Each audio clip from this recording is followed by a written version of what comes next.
The galaxy was wide and full of countless stars across its endless skies. Many species lived and traded. Some worlds were covered in forests, others in deserts, and some in oceans that stretched without end. But among all of them, one power ruled with a grip so strong that no planet dared to rise against it. This power was the empire of the High Regent. The High Regent was not just a ruler. He was the voice of law and the hand of punishment. For generations, he had expanded his empire, from one system to another, claiming planet after planet. He kept order through fear, sending massive fleets to crush anyone who refused his commands. Entire civilizations had vanished under his rule. No one could match the size of his armies or the reach of his spies. When the humans of Earth first appeared in the Regent's records, they were barely noticed. The Regent's scouts saw them as a small people on a blue and green planet, far from the main trade lanes. Their ships were new to deep space, and their colonies were young. To the Regent, they were nothing more than another small race that would soon bend to his will. But over time, strange reports reached the Regent's capital. They told of human ships exploring far beyond their borders. They told of human traders making deals with free worlds without asking for the Regent's permission. Even more troubling, some planets whispered that the humans refused to pay the heavy tribute the Regent demanded from all. Such defiance was rare, and it could not be ignored. One night, inside the great throne chamber of the Regent's palace, the ruler met with his advisors. The chamber was a vast hall lined with banners from conquered worlds. Each banner told the story of a people who had once stood against him and failed. The High Regent sat on a raised seat of black metal, its surface carved with symbols of victory. His golden eyes narrowed as he listened to the latest report. A tall officer stepped forward. His voice was steady, but there was unease in his tone. "Your Excellency, the humans have increased the size of their fleet. They now have warships patrolling the edge of their territory. They are refusing our demands." The Regent's fingers tapped the arm of his seat. "How many systems do they control?" "Only a handful, Excellency," the officer replied, "but they grow quickly.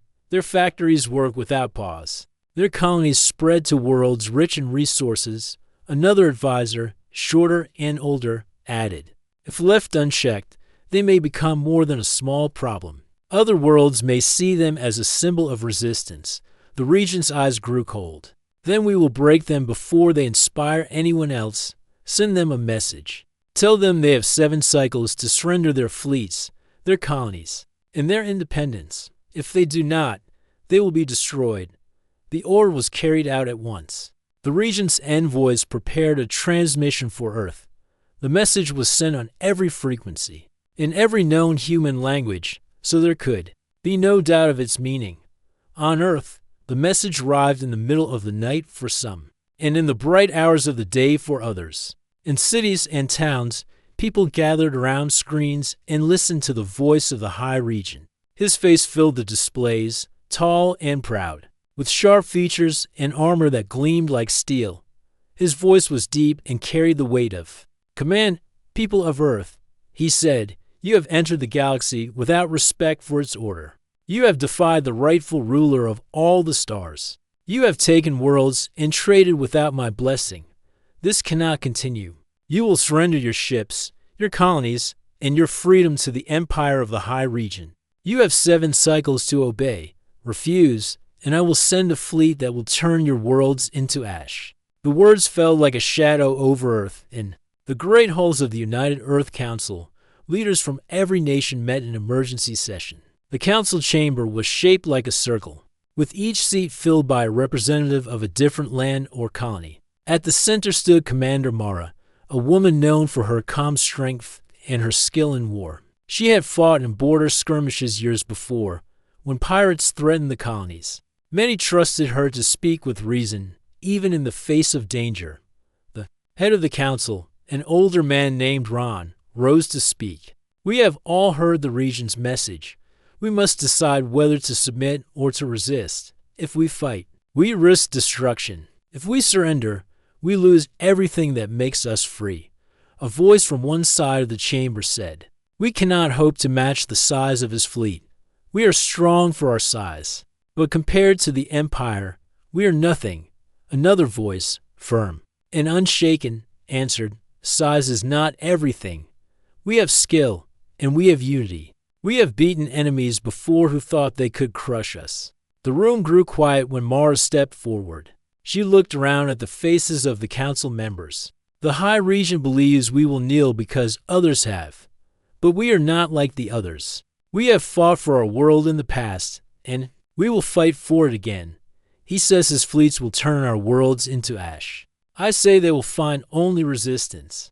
I will take command of our forces if this council chooses to stand. There was a long silence.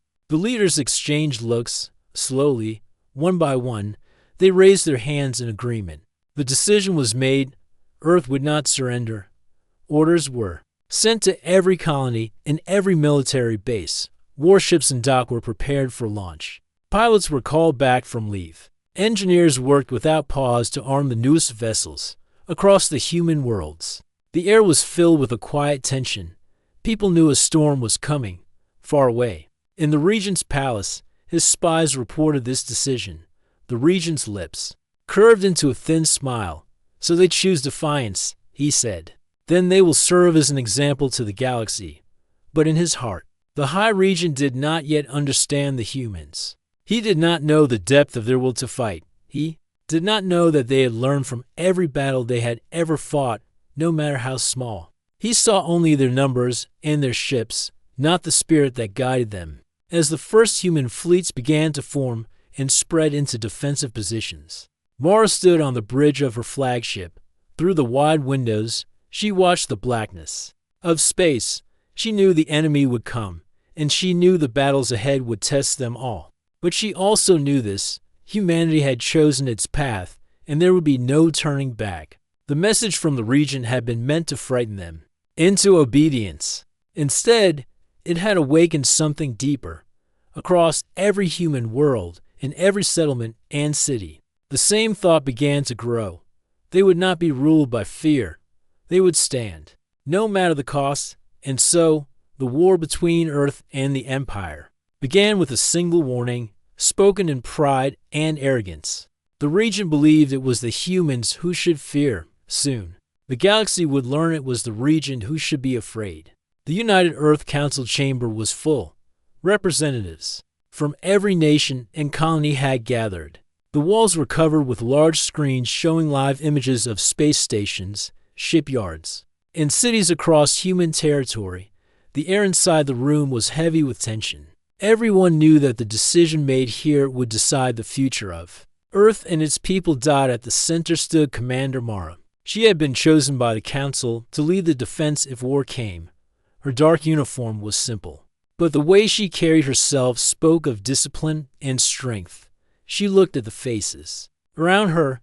Some were pale with worry, others hard with determination. Council head Ron began the meeting. We have all heard the High Regent's demand. He has given us 7 cycles to surrender everything we have built. If we refuse, he promises to send his fleets to destroy us. This is not a decision we can delay. A representative from Luna Colony spoke first. We have only a fraction of the ships he commands. His fleets cover half the galaxy. We may be brave, but we cannot fight an enemy with such numbers. From the other side of the chamber, a representative from Mars stood. Numbers alone do not win wars. We have technology the region has never seen. We have crews who train together as one, and we fight not for conquest, but for survival. A few nodded in agreement, but others still looked unsure. The regent's reputation was known to all. He had crushed empires older and larger than Earth's new alliance of colonies. Many feared that resistance would lead to total destruction. Commander Mara stepped forward. Her voice was steady. The regent believes fear will break us, but fear can also strengthen us. We have faced threats before. When pirates came to our colonies, we stood together. When disease spread through the outer settlements, we worked as one to save lives. We are not strangers to hardship. She paused and looked at the great screens around the chamber. Images of human fleets and space stations shone brightly. If we surrender now, we lose our freedom forever. If we fight, we may lose battles. But we have a chance to win the war. The regent is powerful, but he is not invincible. Her words hung in the air. Some representatives leaned forward, listening closely. Others exchanged glances, thinking about what she had said. Ron spoke again. The decision must be made now, stand or surrender. One by one, the representatives cast their votes. The sound of each confirmation echoed in the silent room. When the final vote was counted, the result was clear. Earth would stand. There would be no surrender. Orders went out immediately. Every ship capable of combat was to be readied. Engineers worked through the night in shipyards on Earth, Mars, Luna, and the outer colonies. Factories shifted from civilian production to weapons and armor. Supplies were loaded onto freighters bound for military outposts. Mara took command of the war effort. Her first step was to call together the fleet captains. In a large hangar aboard the flagship Valor, she addressed them directly. "The Regent believes we will hide in our home system," she said, her voice carrying over the gathered officers. "We will not. We will defend our colonies, our trade routes, and our people wherever they are. We will fight with speed, precision, and unity. The Regent's fleets are slow to move. We will use that against him." She outlined her plan. Defensive fleets would guard the core worlds, while fast strike groups would patrol the borders. Stations at key jump points would be armed with heavy weapons. Patrols would be doubled, and scouts would search for signs of incoming enemy forces. Every captain knew the danger. The Regent's fleets were larger and more heavily armed. But they also knew that Mara had a reputation for winning against difficult odds. Her strategies were not about matching numbers, but about using every advantage humans had. As the fleets began to move into position, life across human space changed. On Earth, the skies above major cities filled with the shapes of warships. Rising from their docks, children watched from rooftops, waving at the ships as they climbed into the clouds. On Mars, workers in red dust-covered suits loaded missiles onto transport carriers. In the colonies farther out, settlers fortified their stations, setting up shield generators and weapon platforms. In the quiet hours, many thought about what was to come. Families wrote messages to loved ones in the fleets. Pilots checked and rechecked their ships. Mechanics worked until their hands were raw. Everyone played a part. Meanwhile, in the Regent's capital, news of Earth's defiance reached the throne room. The High Regent listened as his advisors reported the vote. A thin smile crossed his face. "They choose war," he said. "Very well. Prepare the second and third Grand Fleets. They will make an example of these humans." One of his senior admirals, a tall figure with silver armor, bowed. "Shall we strike immediately, Excellency?" "No," the Regent replied. "Let them prepare. Let them believe they have a chance. When we strike, we will crush everything they have built in one blow." Back in human space, Mara knew that time was short. She moved between command stations, meeting with officers, reviewing defense maps, and making final adjustments to fleet movements. Every decision mattered. A single weak point could allow the Regent's forces to break through. She spent the final night before deployment aboard the Valor, walking the bridge and speaking with the crew. Some were young and had never faced a real battle.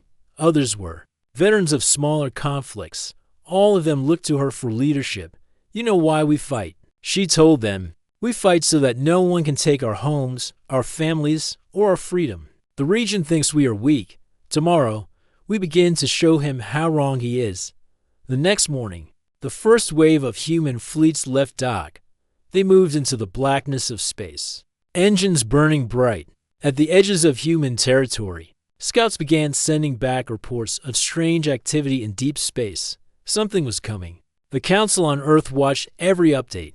The people across the colonies followed the news with a mix of fear and pride. The Regent's warning had been meant to make them submit. Instead, it had united them. Mara stood in the command chair of the Valor, watching the stars drift slowly past. She knew the first clash would come soon. The enemy would test their defenses before committing to a full attack. When that happened, humanity's answer would be ready. And so, Earth's decision had been made. The High Regent had expected fear. What he received instead was defiance. The galaxy was about to see what that meant. The cold emptiness of space stretched in every direction. Stars shone like tiny lights, distant and silent. In that quiet, the first sign of trouble appeared. A human scout ship, Swiftwing, detected an unusual energy spike near the outer edge of human territory. The readings were faint at first, but then they grew stronger. The pilot, Lieutenant Hera, knew what it meant. She sent a priority signal to the command network. Multiple warp signatures detected. Large scale. Hostile configuration. Commander Mara received the report aboard the Valor. She looked at the display as glowing red markers appeared on the map. They were moving toward the human colony world of Arden. It was a young colony, rich in mineral resources and home to thousands of settlers. If the enemy reached it, they could destroy the colony or use it as a base to strike deeper into human space. Mara turned to her officers. Signal. Fleet Group 1 and Fleet Group 3. Set course for Arden. We intercept before they reach the colony. The Valor led the way, followed by dozens of human warships. Their engines burned bright as they cut through the void. The crews prepared for battle. Weapons were charged, shield generators tested, and targeting systems calibrated. The captains knew the region's fleets were powerful, but they also knew the survival of the colony depended on stopping them here. Hours later, the human fleets arrived in the Arden system. The planet hung below, its surface covered in green forests and silver lakes. Above it, near the edge of the system, the enemy fleet emerged from warp. The region had sent more than 30 warships, each larger than the biggest human destroyer. Their hulls were black and sharp, with glowing red lines running along their sides. Mara stood on the bridge of the Valor and studied the formation. They're heavy in the front line. Their side formations are thin. We'll strike the flanks. Force them to break apart. The order went out. Human ships split into 3 groups. 2 groups swept to the sides of the enemy, while Mara led the central force straight toward them. The region's admiral, aboard the flagship Iron Fang, saw the human ships moving quickly. He expected them to hold back, to form a solid wall around the colony. Instead, they came forward with speed and precision. Bold, he said to his officers. But boldness will not save them. The first exchange began at long range. Bright beams of energy crossed the darkness, striking shields and lighting up the void. Explosions burst across the black sky as smaller ships were hit. The humans moved fast, darting in and out of firing range, targeting the enemy's engines. In weapons, on the Valor, the crew worked in perfect rhythm. The tactical officer called out, "Enemy cruiser on the starboard flank is losing shields." Mara pointed at the screen. "Concentrate fire. Take it down before they regroup." The Valor and 3 escort ships unleashed a wave of missiles. The enemy cruiser's shields collapsed, and the missiles struck its hull. A blinding flash filled the screen as the ship broke apart across the battlefield. Human strike groups used similar tactics. Instead of trading fire in a slow line, they struck from different angles, forcing the region's fleet to turn and split their attention. Every time the enemy tried to close in on one group, the others attacked their exposed sides. The region's admiral began to feel the strain. His ships were built for heavy, direct battles, not for chasing smaller, faster opponents. His formations broke apart as captains tried to defend themselves from all sides. But victory was not certain. The enemy still had powerful battleships, and one of them pushed through the human lines toward the colony. Its weapons charged, ready to fire on the surface. Mara saw the danger at once. "Signal Squadron Delta. Cut them off." Squadron Delta, a group of fast attack ships, broke away from the main fight and raced to intercept. They swarmed around the battleship, targeting its weapon ports and engines. The battleship fired back, destroying one of the attackers, but the others pressed on. Finally, a torpedo from the Spearwind struck its main reactor. The explosion sent debris scattering in all directions. The battle raged for hours. Space became a storm of fire and metal. Several human ships were damaged, but the region's fleet began to crumble. One enemy destroyer after another fell under concentrated fire. Their admiral gave the order to retreat, his voice heavy with frustration. As the black warships turned and leapt into warp, a deep silence fell over the Arden system. Human crews watched the enemy vanish from their screens. The battle was over, for now. The colony was safe. On the bridge of the Valor, Mara looked at the damage reports. Some ships would need weeks of repair, and lives had been lost. But they had done what many thought impossible. They had driven back the region's fleet in open battle. Send word to the colony, Mara said. Tell them Arden stands, and send this message to the region. We are ready for whatever comes next. Across human space, news of the victory spread quickly. People celebrated in streets and stations. The region's warning had promised that resistance was hopeless. Yet the humans had faced his fleet and forced it to flee. But Mara knew better than to think the war was won. She stood at the bridge window, looking at the distant stars. This was only the first test.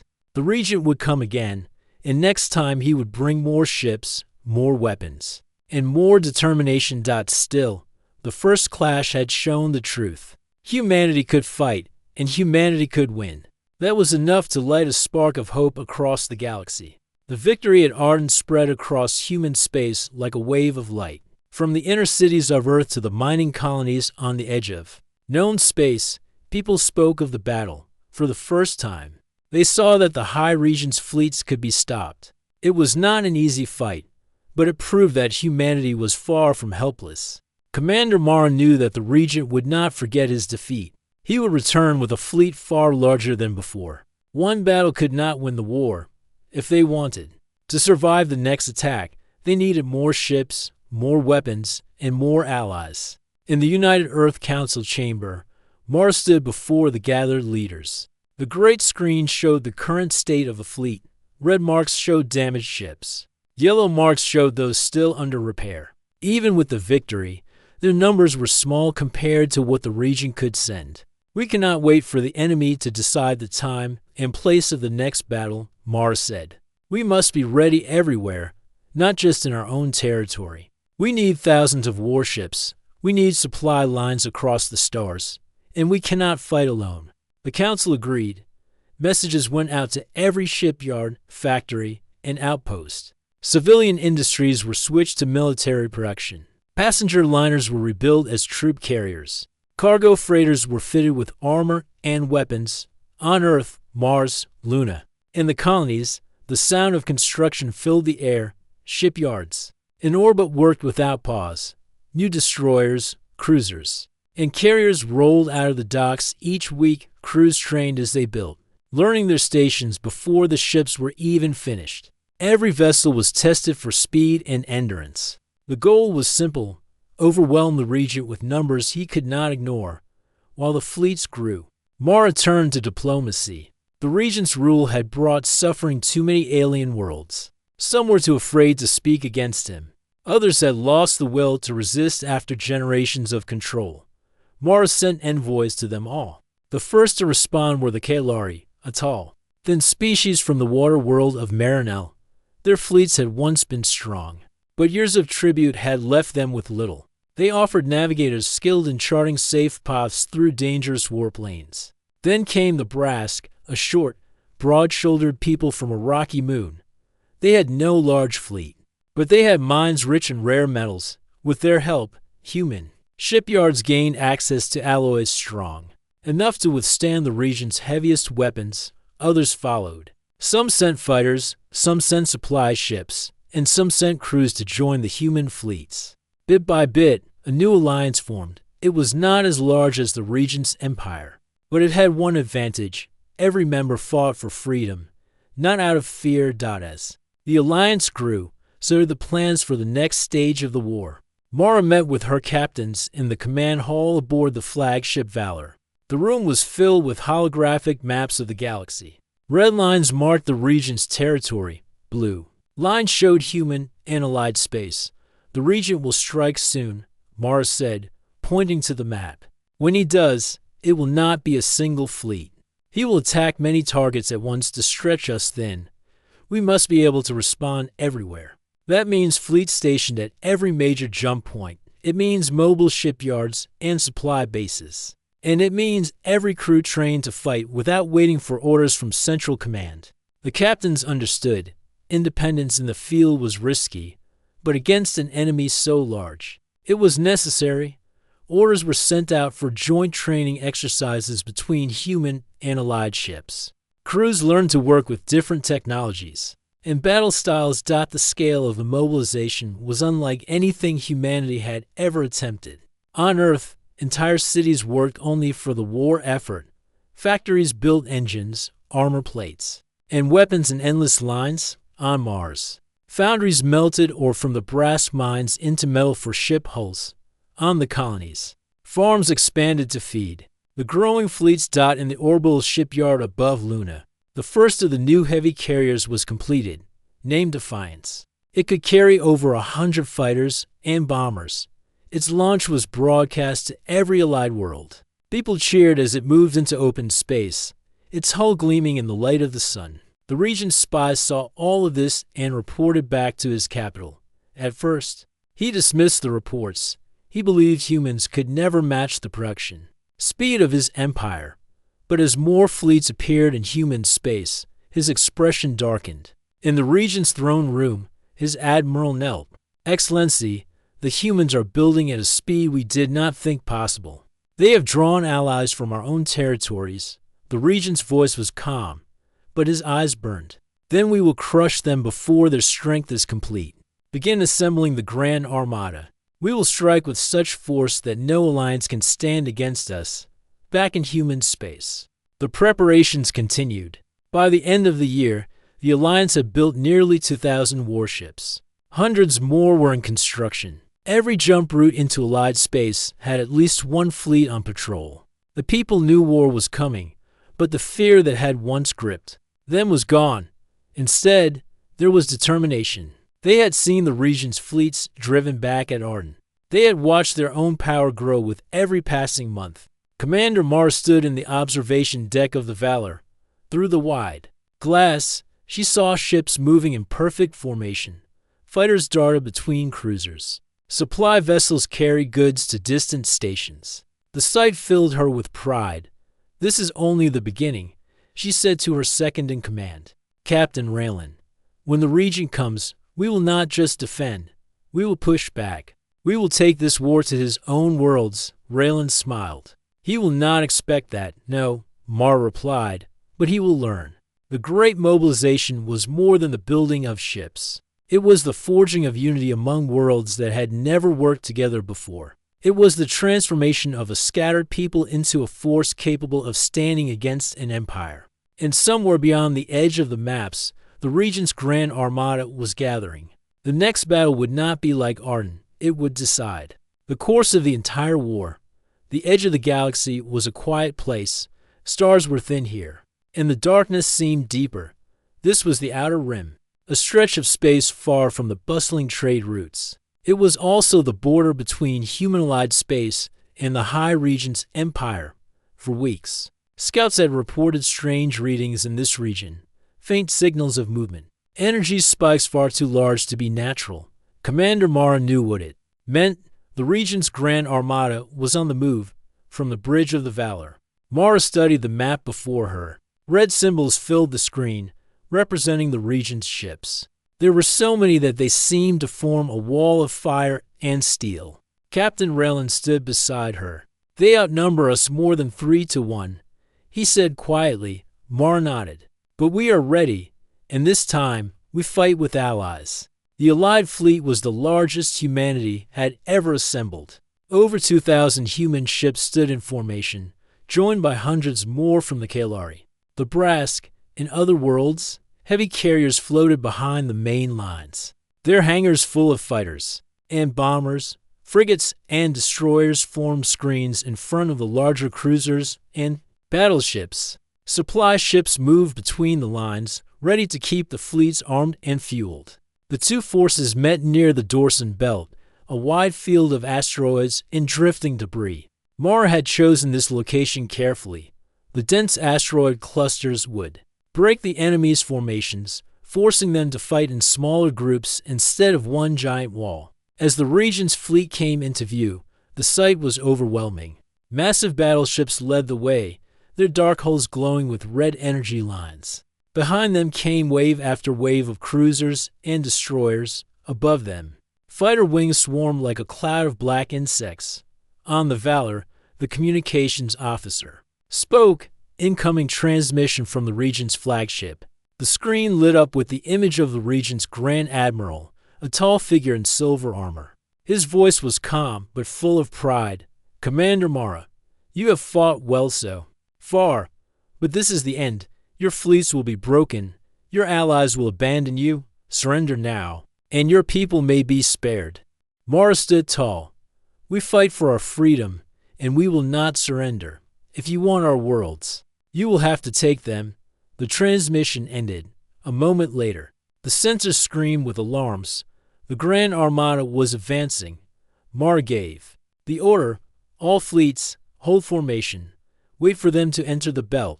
The Regent's ships moved forward, their weapons charging. As the first enemy cruisers entered the asteroid field, Mara signaled the attack. Human and allied ships opened fire at once. Bright beams and missile trails lit the darkness. Explosions rippled across the enemy's front line. In the narrow spaces between the asteroids, the Regent's massive ships could not all move at once. Smaller allied frigates darted between the rocks, striking at weak points. The enemy responded with heavy fire. A Kalari cruiser took a direct hit to its engines and spun out of control, breaking apart against an asteroid. A brass frigate was vaporized by a blast from a battleship's main gun. The losses were heavy, but the Allied lines held. Mara focused on breaking the enemy's formation. Order the Defiance and Iron Wing to push through the left flank. Cut off their supply ships. The two heavy carriers moved forward, launching waves of fighters and bombers. The small craft swarmed around the enemy's rear lines, destroying transports and fuel ships. Without steady supplies, the Regent's advance began to slow. On the right flank, Captain Raylan led a strike group through a narrow gap in the asteroid field.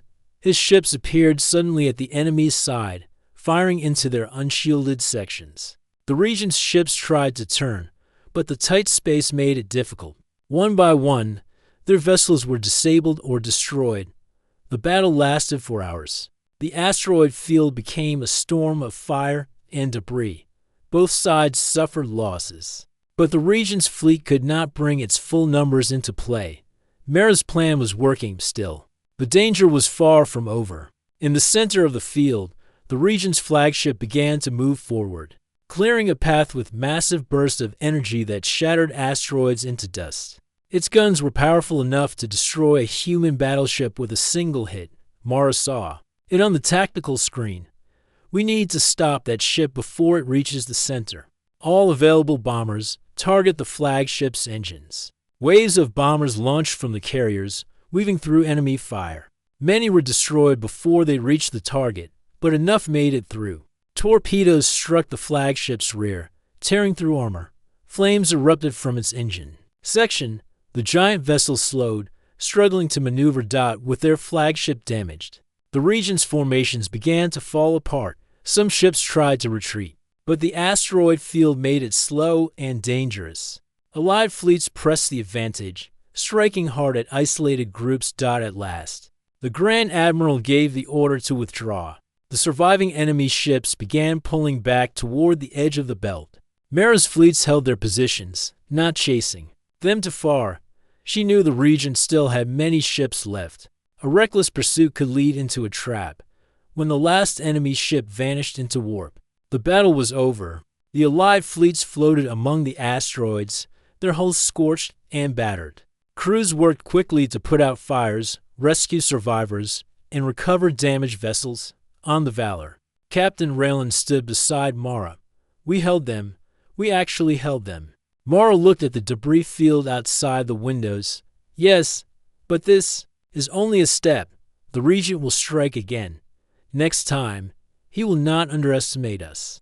Across Allied space, news of the battle brought both relief and pride. The Regent's Grand Armada had been stopped at the Outer Rim. It was not a complete victory, but it proved the Alliance could face the Empire's strongest force and survive. The war was far from over, but the path forward was clear. The next move would be theirs. The human and Allied fleets moved through deep space with a new sense of purpose. Months had passed since the Battle of the Outer Rim. Repairs had been made, ships had been upgraded, and crews had grown stronger and more confident. The region's Grand Armada had been pushed back repeatedly, and now humanity had the advantage. Commander Mara stood on the bridge of the flagship Valor, her eyes fixed on the holographic map of the enemy's territory. The region's capital world, Varelia, lay at the center of his empire. It was a massive planet, covered in fortified cities, spaceports, and defensive systems. Around it orbited dozens of warships and defense satellites. Every inch of the approach was heavily guarded. Captain Raylan approached. This will be the hardest battle yet. The Regent knows we are coming. He has had time to prepare. Mara nodded. We expected nothing less. That is why we are ready. Our fleets have learned from every battle we have fought. Our allies are strong, and our ships are faster and more flexible than his. The time to strike is now. The first step was to secure the space surrounding Varelia. Allied scouts detected patrol fleets, minefields, and satellite defenses. Mara divided her forces into several groups. Strike teams would move through gaps in the defenses, while heavy cruisers engaged the main fleets. Fast attack ships would protect the flanks and intercept reinforcements. As the fleets entered the enemy's outer orbit, the first alarms sounded. Energy beams lanced across space, hitting human and allied vessels. Explosions erupted as enemy ships tried to repel the intruders. The battle had begun. The human fleet responded with precision. Mara's orders flowed through the network. She coordinated the attacks, calling on every skill and strategy learned from previous battles.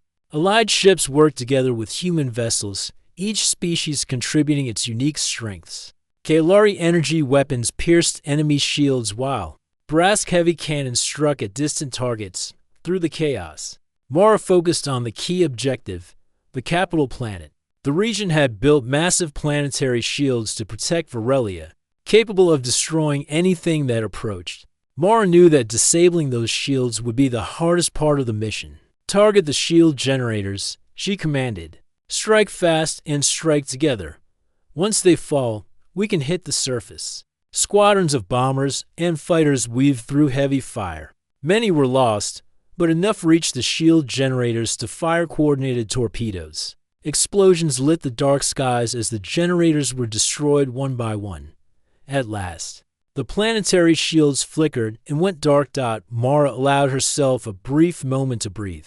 The way is open. Prepare for descent. Human and allied ships moved closer to the planet. Orbital strikes began, targeting military bases, supply depots, and communication hubs. The region's fleets fought fiercely, but without the shield protection, their positions were vulnerable. Mara's forces moved with speed and precision, cutting enemy forces in half and isolating key positions. On the surface of Varelia, chaos reigned. Cities were evacuated where possible, but the region had stationed soldiers and weapons across the planet. Mara had prepared for this. Landing ships deployed troops in strategic locations, using knowledge gained from spies and scouts to avoid traps.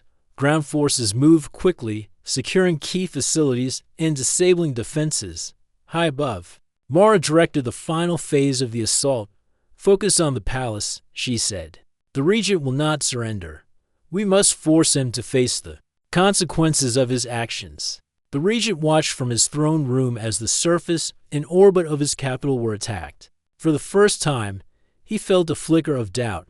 His fleets had been strong, his defenses powerful. Yet the humans and their allies had broken through. An advisor spoke urgently. Excellency, our outer defenses are failing. The humans are inside the system.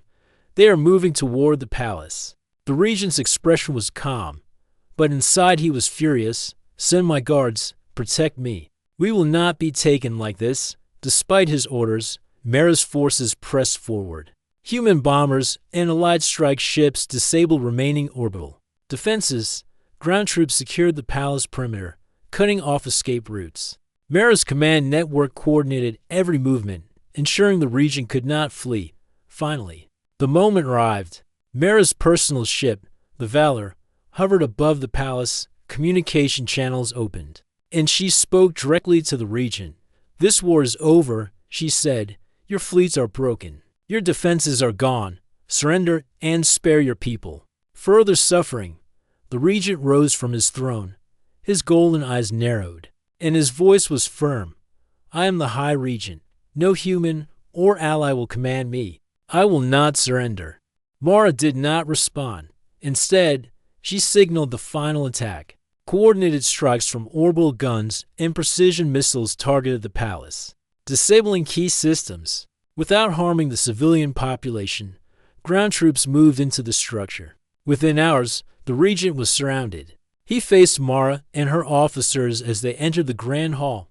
For centuries, he had ruled the galaxy with power and fear. Now, he was alone, without armies and without the ability to fight. You have fought well, the regent said quietly, but you are not ready to rule the galaxy. You have only won this battle. Mara stepped forward. We do not seek to rule the galaxy. We fight for freedom. You have used fear to control countless worlds, and that ends today. Your empire will not fall into chaos. The people you rule will have a chance to choose their own futures. The regent's expression hardened. He realized his power was gone. There was no escape, no fleet left to command. He bowed his head in defeat. With the regent captured, the human and allied forces moved to secure the rest of the capital system. Remaining loyalist fleets either surrendered or were destroyed. The planetary population, seeing their ruler removed, began to accept the new order. Mara ensured that civilians were protected and that no unnecessary destruction occurred. The fall of the capital was the turning point. Across the galaxy, worlds that had feared the regent began to rise. Colonies, star systems, and independent planets saw that the empire could be challenged. Humanity and its allies had shown that courage, unity, and determination could defeat even the strongest empire. Mara stood once more on the bridge of the Valor, looking at the repaired and victorious fleet. Ships of all kinds moved through space, ready to protect the galaxy and maintain peace. This war is not about glory, she said. It is about freedom. We have done what seemed impossible. Now, we ensure it lasts. The galaxy would remember this moment for generations. The once unshakable High Regent had fallen, and a new era of hope and cooperation had begun. Humanity had proven itself as more than a young species.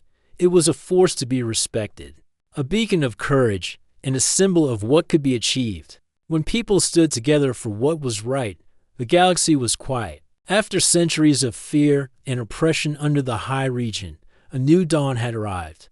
The humans and their allies had brought down the empire, and the captured regent faced judgment for his actions. But more important than punishment was rebuilding. Across countless worlds, people looked toward a future filled with hope rather than fear. Commander Mara stood on the bridge of the Valor, observing the fleet as it moved through space. Ships of every kind filled the viewports, human destroyers, allied cruisers, and hundreds of supply and support vessels. Each ship carried a mission not for conquest, but for protection, peace, and cooperation. Captain Raylan approached Mara. It is hard to believe all of this started with one colony threatened and one fleet defending it, he said. Mara smiled, her eyes calm but determined. Every victory begins with a single step. The Battle of Arden showed us that courage can overcome fear. The Outer Rim battles showed us unity can overcome numbers. And the fall of the capital showed that hope and planning can overcome tyranny. Now, we build something lasting. The first step was stabilizing the liberated worlds. The region's former territories were in disarray. Cities had been damaged, trade routes disrupted, and local governments weakened. Mara sent human and allied representatives to help rebuild infrastructure, distribute supplies, and establish fair governance. On Varelia, the former capital, the people had gathered in the central plaza. Citizens watched as Mara addressed them through a holographic broadcast. Your ruler has fallen. You are free to choose your path. Humanity and our allies are here to help, not to rule. Together, we will restore peace and build a galaxy where no one lives in fear. The response was overwhelming. People cheered, not just for victory, but for the chance to shape their own futures. Mara knew that lasting peace required more than ships and weapons. It required trust and leadership. Diplomacy became as important as defense. Envoys traveled to every former imperial world, opening discussions about alliances, trade, and mutual protection. Many species that had once been forced into submission joined voluntarily, seeing that freedom could be stronger than fear. New councils formed, representing multiple worlds, ensuring no single ruler could dominate others. Human technology and knowledge played a key role in rebuilding. Engineers and scientists shared methods to restore energy grids, repair starports, and provide clean water and food. Medical teams traveled from planet to planet, helping treat the sick and injured. Mara encouraged collaboration, believing that cooperation was stronger than dominance. Even in the fleet, lessons from the war shaped the future. Crews continued to train together, not for immediate conflict, but to maintain readiness and unity. Ship designs improved, combining human innovation with allied technology. Systems were built to allow faster communication and coordination across thousands of light years. Humanity had proven it could build not just ships, but trust and teamwork. News of the region's fall reached distant corners of the galaxy. Some worlds had never known humans as more than explorers or traders. Now, they saw them as protectors, allies, and leaders in a cooperative effort. Reputation mattered, and humanity's courage and fairness spread quickly, despite all progress. Mara remained vigilant. The region's empire had fallen, but there were still challenges. Rogue factions, ambitious leaders, and natural threats existed in the galaxy. She knew that vigilance, planning, and strong alliances were necessary to prevent chaos. In a private moment aboard the Valor, Mara reflected on the journey. She had seen fear, anger, and despair. She had seen courage, hope, and sacrifice. Every battle had taught lessons, not only about war, but about humanity's capacity to endure and lead. Captain Raylan joined her at the observation deck. "Do you ever wonder if we are ready for the future we are building?" he asked. Mara looked at the stars, each one a world filled with life and possibility. "We are never fully ready, but we learn, we adapt, and we stand together. That is enough." The fleets moved from system to system, assisting planets, escorting trade convoys, and providing protection against threats. Humanity's roles shifted from warrior to guardian. Other species contributed in their own ways, creating a balance of strength and fairness. Over time, the galaxy began to flourish. Trade expanded between worlds. Knowledge spread, and cultures shared art, music, and traditions. The memory of the region's oppression faded, replaced by stories of courage and unity. Mara visited liberated worlds, not as a conqueror, but as a representative of cooperation. Her presence inspired confidence and hope. In the council chambers of Earth, leaders from multiple worlds gathered for the first time. They discussed laws, trade agreements, and protection treaties. For the first time, decisions were made for the good of the many, not for the power of one. Mara addressed the council. "The galaxy has learned that fear can control only for so long. Freedom, unity, and cooperation are stronger. Humanity will continue to lead, not through domination, but through example. We will protect those who cannot protect themselves and guide those who wish to live in peace." The council applauded, not out of fear, but in agreement and hope. Across human space, messages of gratitude and celebration arrived from countless planets. Humanity's reputation as a capable, fair, and courageous species was cemented, even in quiet moments. Mara remembered those lost in the battles. Ships, crews, and civilians had sacrificed to create this new era. Memorials were built on Earth, Arden, Varelia, and other worlds, honoring their courage. Mara knew the galaxy's future was built on the bravery of those who stood firm.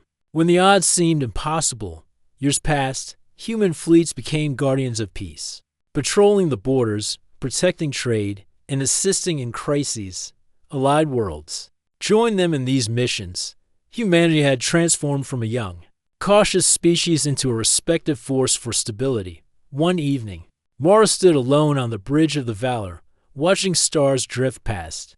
A transmission arrived from a distant world. A young leader thanked her for guidance and inspiration. Mara smiled. "Till then we all build this future together," she said. The galaxy had changed. The High Regent's empire was gone. New alliances, new freedoms, and new hope filled the stars. Humanity had proven that courage, intelligence, and unity could challenge the strongest powers and emerge victorious. Commander Mara knew the journey was not over. There would always be challenges, but she also knew humanity had shown what it could achieve when it stood together, guided by principle and hope. As the Valor moved through space, leading fleets of human and allied ships, the galaxy entered a new era, an era where fear no longer ruled, and where the light of courage, cooperation, and determination shone brighter than the stars themselves. And so, humanity's legend spread across the cosmos, not as conquerors, but as protectors and leaders, showing that even against impossible odds, hope, unity, and courage could shape the destiny of the galaxy. The story of the High Regent's fall and humanity's rise would be told for generations, reminding all that no empire, no matter how strong, could survive against the strength of a people united in freedom